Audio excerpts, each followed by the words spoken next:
A juiz esclarece. Vamos, nesta sessão, deixar o tema da adoção internacional para retomar o tema do divórcio, uma vez que, em janeiro de 2023, entrou em vigor uma lei, a Lei 3/2023, que veio alterar o processo de divórcio no tribunal.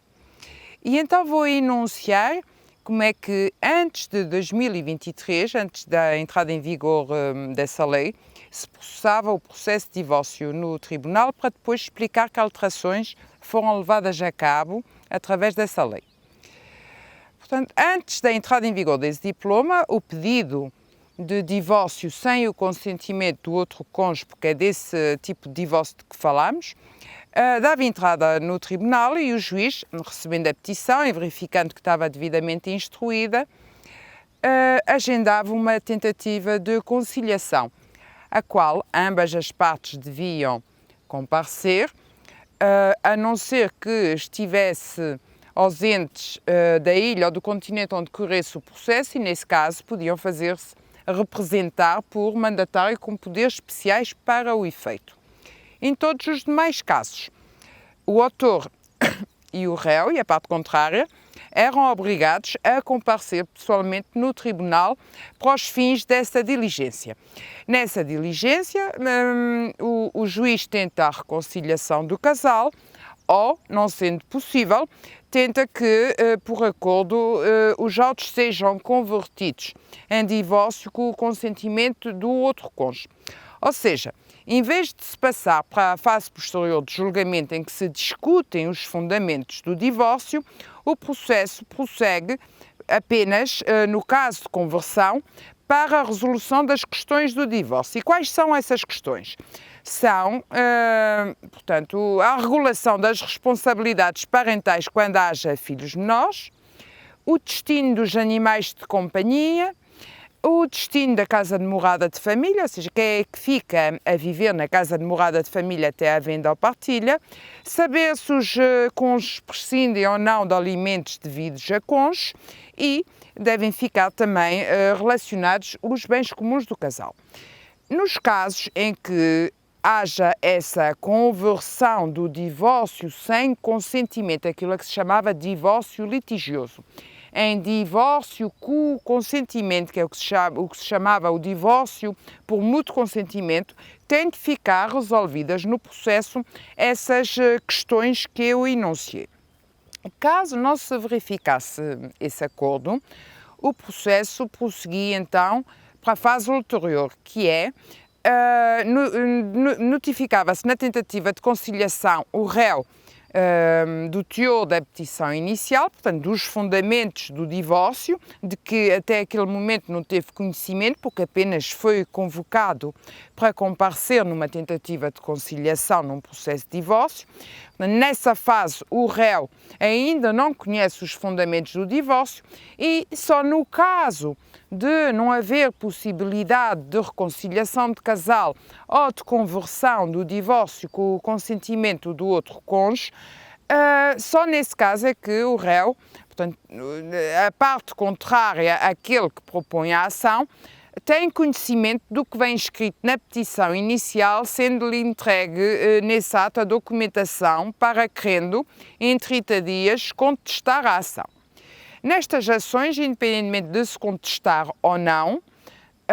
não há efeito culminatório. Ou seja, o que é que isto significa? Significa que mesmo que o réu não conteste, nunca vão ser considerados admitidos por acordos os factos.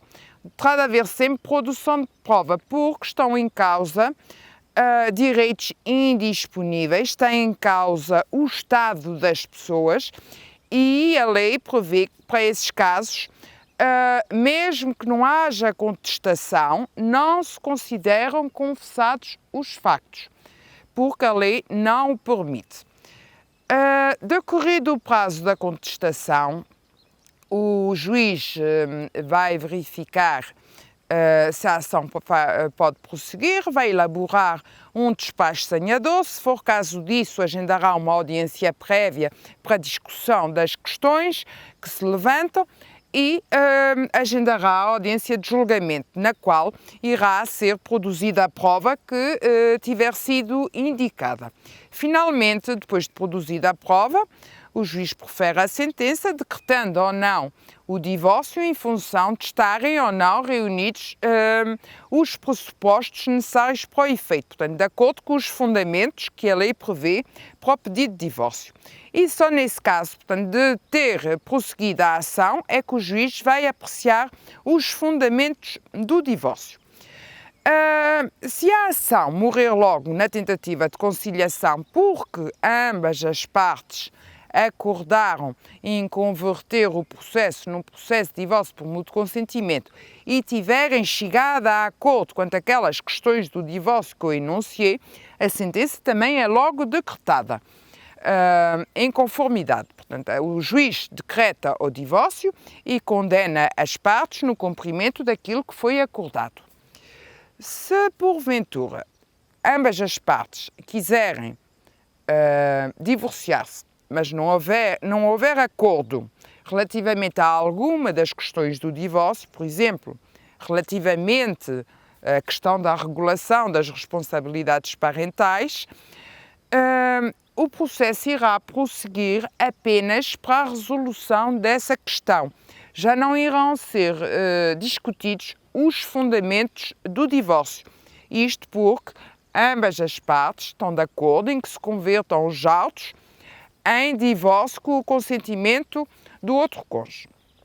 Então, em que âmbito é que as alterações legais de janeiro de 2023 vieram a incidir? Foi logo nesta primeira diligência de que falei, a tentativa de conciliação, que se verifica a alteração. O que a lei veio fazer foi permitir que qualquer uma das partes que tenha sido vítima de violência doméstica relativamente a outra parte, portanto, que seja vítima de violência doméstica por banda da parte contrária, possa ser dispensada de comparência no tribunal nessa diligência. Isto para que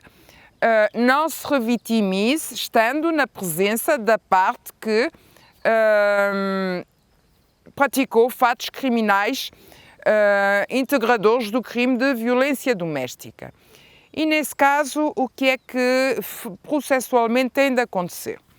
O autor que propõe a ação e que se considere vítima de violência doméstica terá de comprovar que a parte contrária ou é arguida do crime de violência doméstica ou que já foi condenada pela prática de tal crime em relação à sua pessoa.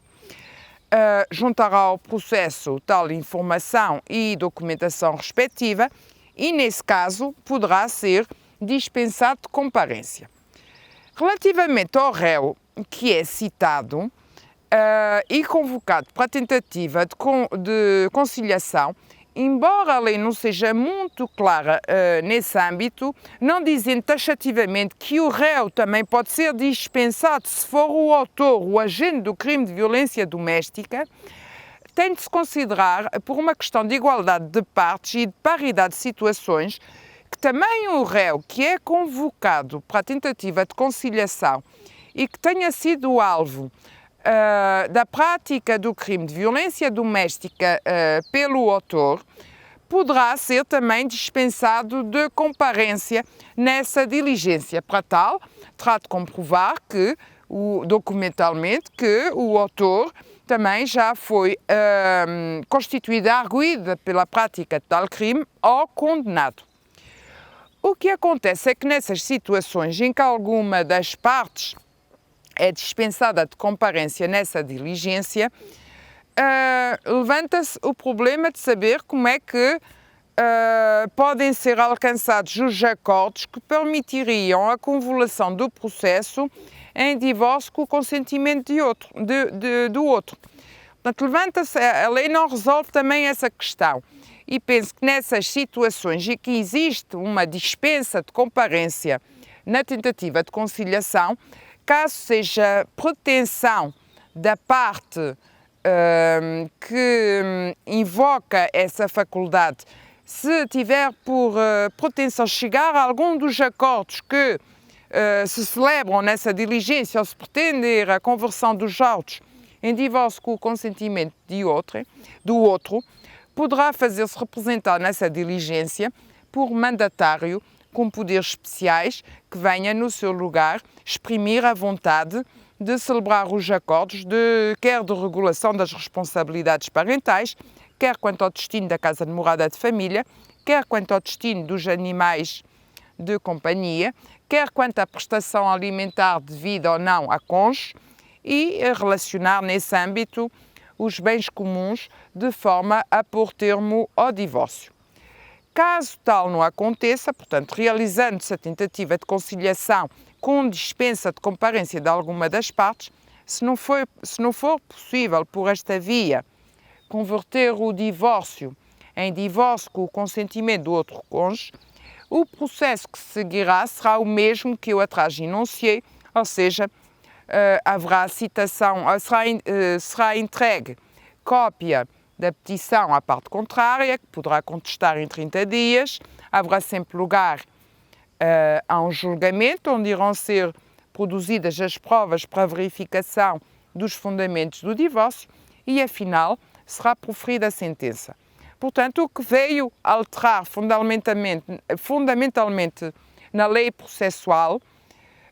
foi essa possibilidade que antes não existia de dispensa de comparência nessa diligência que constitui uma diligência obrigatória do processo de divórcio sem o consentimento do outro cônjuge. E quanto a isto, penso ter dito o essencial. Bem-aja pela atenção.